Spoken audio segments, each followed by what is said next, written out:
Hello, good morning student. As we know in the last period we had learned about the material sources. I explained you about each and every branches of material sources like coins, monuments, forts, etc. etc. etc. Today we are going to learn about the written sources, which is the another source of history. So under the heading of written sources, 8 points are given here: newspaper, correspondence, periodicals, foreign accounts, biographies, autobiographies, factory records, and books. But we will going to discuss only newspaper, periodicals, maps, and drawing only in this period. So look at here.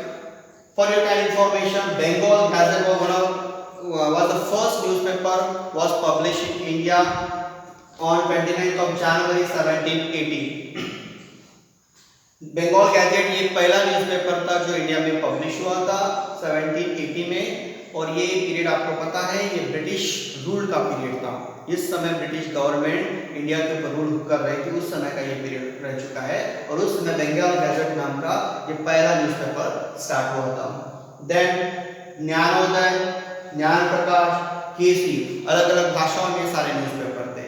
So newspaper हमें एक as a source of history कैसे हो सकता है, तो देखिए Bengal gadget, Gyanodaya, ज्ञान प्रकाश, केसरी, सारे के सारे न्यूज़पेपरों का एक ही वर्क था उस समय का कि लोगों को इकट्ठा करना, उनको पॉलिटिकल इवेंट्स के बारे में तो बताना है, बट उनको सोशल यूनिटी के लिए इकट्ठा करना, उनको जागरूक करने के लिए न्यूज़पेपर उस समय पे वर्क कर रहे थे। जैसे मैंने आपको बताया कि बंगाल गैजेट जो 1780 में स्टार्ट हुआ था, और इन न्यूज़पेपरों से लोगों को ब्रिटिश गवर्नमेंट के रूल्स एंड पॉलिसी के बारे में तो बताया जा ही रहा था, बट सोशल रिफॉर्म भी हो रहा था, लोगों को इकट्ठा करने का काम कर रहा था, उनको ब्रिटिशों के खिलाफ उनको जानकारी दे रहे थे कि हमको यहाँ से फ्रीडम अगर चाहिए तो हमको क्या करना है। ये सारी इंफॉर्मेशन ये सारे न्यूज़पेपर कर रहे थे। जैसे कि मैंने बताया कि अलग अलग भाषा में, जैसे केसरी की अगर बात करते हैं तो मराठी में ये पब्लिश होता था, मराठी भाषा में ये था। इस वजह से जो मराठी भाषी लोग हैं उनको भी ये बातें समझ में आ रही थी कि हमको इकट्ठा होना है, हमको ब्रिटिशों के खिलाफ लड़ना है, तब जाकर हम लोग कुछ कर सकते हैं हमारे देश के लिए। तो ये सारे न्यूज़पेपर ये वर्क कर रहे थे, और इस वजह से जैसे बंगाल गैजेट की अगर बात करें तो 1780 में स्टार्ट हुआ, 1782 के आसपास दो साल के बाद ही उसके ऊपर वर्नाक्युलर प्रेस एक्ट के तहत इसको बंद भी कर दिया गया था, क्योंकि ब्रिटिशों को एक बात समझ में आ गई थी कि ये न्यूज़पेपर सिर्फ न्यूज़पेपर ना होते हुए ब्रिटिशों के खिलाफ लोगों में जहर भरने का काम कर रहा है, लोगों में इकट्ठा यूनिटी करने का काम कर रहा है, ये चीज उनको समझ में आ रही थी। इस वजह से उन्होंने सारे न्यूज़पेपर के ऊपर बंदी डालने का काम किया था वर्नाक्युलर प्रेस एक्ट के तहत। तो हम इसको as a source of history कैसे समझ सकते हैं? अगर हम 2020 में अगर उस समय के हिस्ट्री के बारे में समझना चाहते हैं, उसके उस समय के इवेंट्स के बारे में हमको जानकारी चाहिए, तो इस सारे न्यूज़पेपर हमको हेल्प कर सकते हैं। अगर हम केसरी का उठाते हैं, केसरी न्यूज़पेपर के अगर एक खाली कोई भी उस समय का किसी एक डेट या किसी साल के एक डेट के हिसाब से अगर हम न्यूज़पेपर उठाते हैं, तो हमको उस समय कि उस दिन में क्या हुआ था, ये सारी इवेंट आपको इस केसरी में देखने को मिल सकती है। Therefore, newspaper is known as a source of history and it is included into the written sources. Just like a newspaper, periodicals also help us to understand the particular events of the particular period. Some periodicals are given here: Shatapatra by Lokhitvadi and Nibandhamala by Vishnu Shatri Chiplurkar. अब शत का meaning क्या होता है? शत का meaning होता है 100 एंड पत्र का मीनिंग होता है लेटर्स। तो इनके इस शतपत्र के द्वारा बहुत सारे जो सोशल इश्यूज थे, कल्चरल इश्यूज हो गए, वुमेन्स की कंडीशंस इन द सोसाइटी, ये सारे इश्यूज के ऊपर डिस्कस किया जाता था, उसको सुधारने की सारी बातें उसको बताई जाती थी। और इस वजह से शतपत्र, निबंधमाला, इस नाम के जो पेरिडिकल्स थे, ये पेरिडिकल्स भी हमको उस समय के कंडीशंस के बारे में, social, educational, politicals, whatever you want to state, ये सारी चीजें हमको इन पेरिडिकल्स से भी मिल सकती है, समझने में हेल्प हो सकती है। Therefore, peridicals also included in the written sources. Then, Bahishkut Bharat was one newspaper published by Dr. Baba Saheb Ambedkar. Doctor Baba Saheb Ambedkar ने भी एक न्यूज़पेपर चलाया था जिसका नाम था बहिष्कृत भारत, और ये न्यूज़पेपर था 1920 में उन्होंने स्टार्ट किया था, 1920 में उन्होंने स्टार्ट किया था, बट हायर एजुकेशन के लिए उन्हें इंग्लैंड जाना पड़ा और 1927 में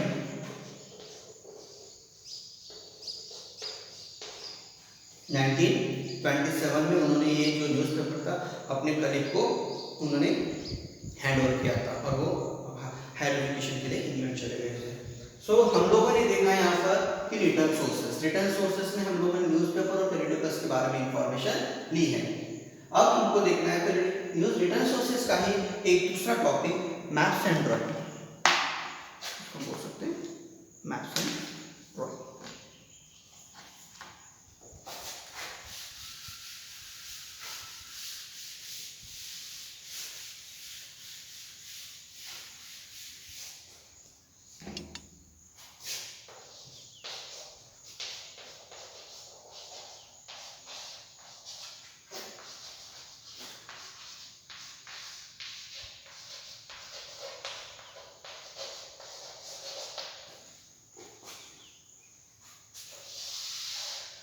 Maths and drawing.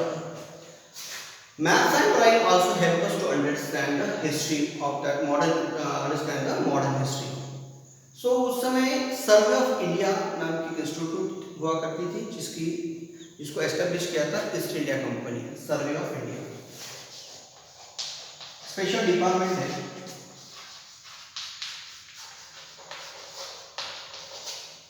Survey of India. इसको एस्टेब्लिश किया था ईस्ट इंडिया कंपनी ने, क्योंकि ईस्ट इंडिया कंपनी हमारे देश में आई थी और हमारे देश में वो रूल कर रही थी। पहले तो व्यापार की दृष्टि से आई थी, बट धीरे धीरे उन्होंने अपना इरादा बदला और हमारी जो कंडीशंस थी इसको देखते हुए उन्होंने राज करने का ठान लिया था। इस वजह से सर्वे ऑफ इंडिया की उन्होंने स्थापना की थी। आपको पता है कि 1857 के बाद ये ईस्ट इंडिया कंपनी के सारे रूल हैंड ओवर कर दिए गए थे डायरेक्टली ब्रिटिश गवर्नमेंट को। तो सर्वे ऑफ इंडिया को भी ऐसे ही ब्रिटिश गवर्नमेंट को हैंड ओवर किया गया। अब ये सर्वे ऑफ इंडिया की जो एस्टेब्लिशमेंट है वो 1767 में हुई। 1767 में सर्वे ऑफ इंडिया का एस्टेब्लिशमेंट हुआ था। तो सर्वे ऑफ इंडिया ने कि डिपार्टमेंट ने ब्रिटिश के समय पर ही इंडिया का मैप बनाया था। उस समय के बहुत सारे प्रोविंसेस के मैप बनाए थे। आपको पता था कि 600 से ज़्यादा संस्थान इंडिया में हुआ करते थे, छोटे बड़े, और बहुत सारे सिटीज़ के भी मैप्स इस सर्वे ऑफ इंडिया ने बनाया था। तो इस सर्वे ऑफ इंडिया के पास बहुत सारे मैप्स है। पुराने बॉम्बे सिटी का अगर पोर्ट का अगर मैप देखना हो तो वो भी आपको मिल जाएगा। उस वजह से Bombay, how was the Bombay port in that period, you can understand by this maps. Therefore maps also help us to understand the history. आज के अगर दौर की हम बात करें, अगर कोई सिंपल घर भी हम लोग बनाना चाहते हैं तो उसको मैप बनाते हैं आर्किटेक्चर से या इंजीनियर से कि हमारा बेडरूम कहाँ रहेगी, हमारी टॉयलेट बाथरूम कहाँ रहेगा, और हमारा लिविंग रूम कैसा रहेगा, डाइनिंग हॉल कैसा रहेगा। Everything we discuss on paper, we created on papers. तो हमको उससे हेल्प मिलती है कि हम जब वो रिकंस्ट्रक्ट करते हैं या कंस्ट्रक्ट करते हैं तो ऐसे ही जो पुराने मैप्स है वो उन मैप से how was the old cities, how was the fort, how was whatever you want to check, you will get the information from maps. Therefore maps and drawing also included into the written sources and it helps us to understand the history. Therefore it is in the written sources. We will discuss about the sources, oral sources, but in the next period. Till then, goodbye.